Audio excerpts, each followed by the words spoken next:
Female जो थोड़ा बहुत काम करती थी वो भी काम, मतलब वो तो बंदे को निकम्मा बनाई जा रहे हैं। और निकम्मा भी अपने पैसे पे नहीं बना रहे। निकम्मा क्या है कि देखो हमारे घर तो आता है 15-20 हज़ार रुपया महीने का बिल बिजली का, तो मेरे जैसे ऐसे पता नहीं कितने लोग होंगे जिनके घर में बिल आता है। हमारे ही बिलों से वो उन लोगों को 200 यूनिट 300 यूनिट फ्री दे रहे हैं और अपनी वाह कर रहे हैं। उनको पता है हमारे से बंदे ने तो वोट देना नहीं है, तो इसलिए जो उसके हैं, जो कम कमाई है जिनकी, उनको ऐसे प्रलोभन दो।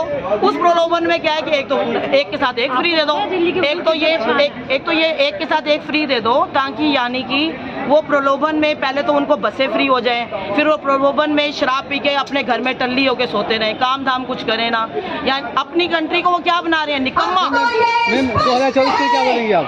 2024 के लिए मैं यही बोलूंगी कि हर व्यक्ति को ये देखना है कि प्रधानमंत्री मोदी कैसे दिन रात 24 घंटे में से 18 घंटे काम कर रहे हैं। किस लिए काम कर रहे हैं? उनका कोई आगे पीछे नहीं है, कोई परिवारवाद नहीं है, वो सिर्फ हमारे लिए कर रहे हैं। And we have to realise this कि ये हमारे लिए हो रहा है सब कुछ। अगर हम इसके बाद भी रियलाइज नहीं करते तो हमारे ऐसे बंदों को डूब मरना चाहिए। दिल्ली के लोगों को डूब मरना चाहिए कि अगर उनको बीजेपी का करे हुए काम नजर नहीं आते, प्रधानमंत्री के करे हुए काम नजर नहीं आते, कोई ऐसी योजना बता दो जिसमें गरीब का भला ना हो। अभी ये कह रहे थे कि जी इकोनॉमी 7.8 इकोनॉमिक रेट है हमारे देश का। जब प्रधानमंत्री मोदी जी आए थे 10वें नंबर पे था भारत, और आज कौन से नंबर पे है? 4थे नंबर पे है। और प्रधानमंत्री जी ने गारंटी दी है कि 24 में अगर मैं आऊंगा तो हमारा भारत 3रे नंबर पे आएगा। उन्होंने महागठबंधन करी है 28 पार्टी, इससे कुछ होगा नहीं होगा इनका? इससे क्या होगा? ये जो इंडी अलायंस इन्होंने कर दी है, ये महाघमंडी गठबंधन है जिसमें हर व्यक्ति दूसरे व्यक्ति के ऊपर सिर्फ और सिर्फ आरोप लगा रहा है, जिसमें ये कह रहे हैं कि जी डेमोक्रेसी है नहीं। ठीक है, डेमोक्रेसी है नहीं, और वैसे खुद ही कह रहे हैं बंगाल के अंदर अभिरंजन चौधरी जी कि जी हमारे कांग्रेस के जो कार्यकर्ता हैं उनको मारा जा रहा है। ठीक है, आपस में इनकी कोई तालमेल नहीं है। दिल्ली में ये एक दूसरे के ऊपर आरोप लगा रहे हैं, मरने मारने तक बातें हो रही हैं, और आपको लगता है कि ये रूल कर पाएंगे? जो व्यक्ति आपस में इतना लड़ रहे हैं, इनके पास कोई ढंग का लीडर नहीं है, कोई मुद्दा नहीं है, और इन्होंने अपना अलायंस बना लिया। वो तो हर बार ही होता है, हर बार ही होता है, क्योंकि इनको डर है अंदर से कि हमसे ज्यादा अगर शक्तिशाली कोई व्यक्ति आ जाएगा तो हमारा क्या होगा। इनका मेन मुद्दा ये नहीं है कि देश को कैसे आगे बढ़ाना है, इनका मेन मुद्दा ये है कि हमने मोदी को कैसे हटाना है, क्योंकि मोदी के आने के बाद दाल नहीं गल रही। मेन टारगेट मोदी जी है, मेन टारगेट मोदी जी है। फिर कैसे इस देश का इतना भला हो रहा है, इनके राज में कैसे देश इतना तरक्की कर रहा है, कैसे वर्ल्ड में हमारी वाह हो रही है, तो ये इनसे बर्दाश्त नहीं हो रहा। इस चीज के लिए चाहते हैं, इन्होंने गठबंधन किया है। नहीं तो आप बता दो, केजरीवाल ने खुद कहा था कि शरद पवार भी कोई व्यक्ति है, खुद उससे मिल के आया था, कहता ये ऐसे व्यक्ति कांग्रेस के खिलाफ बोलता था, और 2 महीने के अंदर अंदर आने के बाद उसने कांग्रेस के साथ मिलकर वो बनाई सरकार। शरद पवार के साथ आज केजरीवाल हाथ मिला रहा है, यानी कि गलत से गलत व्यक्ति आपस में हाथ मिला रहे हैं। क्यों? क्योंकि उन्होंने प्रधानमंत्री मोदी को तो मेन टारगेट मोदी जी है। मेन टारगेट ये सारे भ्रष्टाचारी इकट्ठा हुए हैं। हाँ, ऑब्वियसली इसीलिए इकट्ठा हुए हैं, क्योंकि इनके पास वो कहते हैं ना, वो एक तरफ शेर होता है तो बाकी तरफ क्या होते हैं? गीदड़। तो इसलिए सब शेर से डरे हुए हैं और सब इकट्ठे हो रहे हैं, पर इनके इकट्ठे होने से कुछ नहीं होने वाला।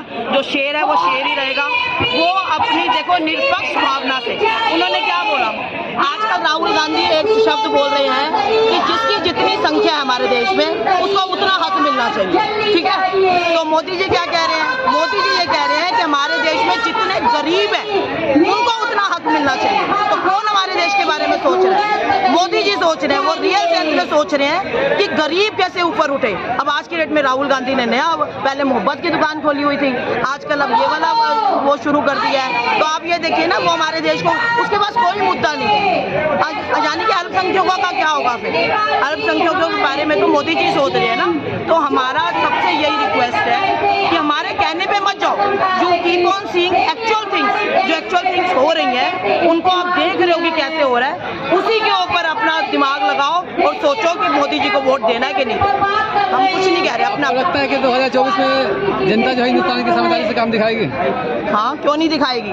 जनता क्यों नहीं समझदारी से दिखाएगी? जब जनता यहाँ की जनता बहुत है, जो कोई कहता है बस उसकी बात सुन। हाँ, अगर जनता को देखो जी लालच के अंदर ही जाना है, प्रलोभन के अंदर ही जाना है, तो ठीक है, वो समझदारी से नहीं दिखाएगी, फिर से अपना वो फ्री के चक्कर में रहना। मैंने फ्री का भी आपको अंदर का फंडा बता दिया कि फ्री का कोई फंडा नहीं है, ये हमारे ही पैसों से उसको डिस्ट्रीब्यूट कर रहा है, तो वो उसको वो कह रहा है जी फ्री का फंडा है। पर जो थोड़ा सा भी दिमाग है, या पढ़े लिखे लोग हैं, वो अपना दिमाग लगाएंगे कि एग्जैक्टली कौन व्यक्ति इस देश के लिए कुछ कर रहा है, और वो सिर्फ मोदी जी और बीजेपी कर रहा है, क्योंकि वो निष्पक्ष तरीके से कर रहे हैं, उनके अंदर कोई लालच नहीं है, क्योंकि वो तो खुद कहते हैं मेरा क्या है, मैं तो आज हूँ कल नहीं होऊंगा। इतनी जगह जो अभी आया है 27 साल के बाद वुमेन बिल आया है, ठीक है, वुमेन एम्पावरमेंट बिल पास हुआ है, ये 27 साल से था, कांग्रेस के राज में भी आया था, पारित भी हुआ, पर उसको लागू नहीं ये कर पाए। क्यों लागू नहीं कर पाए? क्योंकि इनके अंदर इतना दम नहीं था, ये नहीं चाहते थे कि नीचे वर्ग की जो औरतें हैं उनको भी रिजर्वेशन मिले। पर मोदी जी ने ये सोचा, मोदी जी ने 33% दिया, तो कौन सोच रहा है 370 धारा, राम मंदिर, ऐसे ऐसे मुद्दे उन्होंने सॉल्व करे मिनटों में। जो लोगों ने कहा था जी कत्लेआम हो जाएगा, ये हो जाएगा, कुछ हुआ नहीं हुआ, because he is a visionary leader. वो आगे आने वाले 100 सालों के बारे में सोच रहे हैं, जब वो नहीं होंगे तो भी इस देश को संभाल के रखना है, इसलिए वो सारी प्लानिंग्स आगे की बना रहे हैं। ये क्या सोच रहे हैं? ये सिर्फ अपने टर्म काल के बारे में 5 साल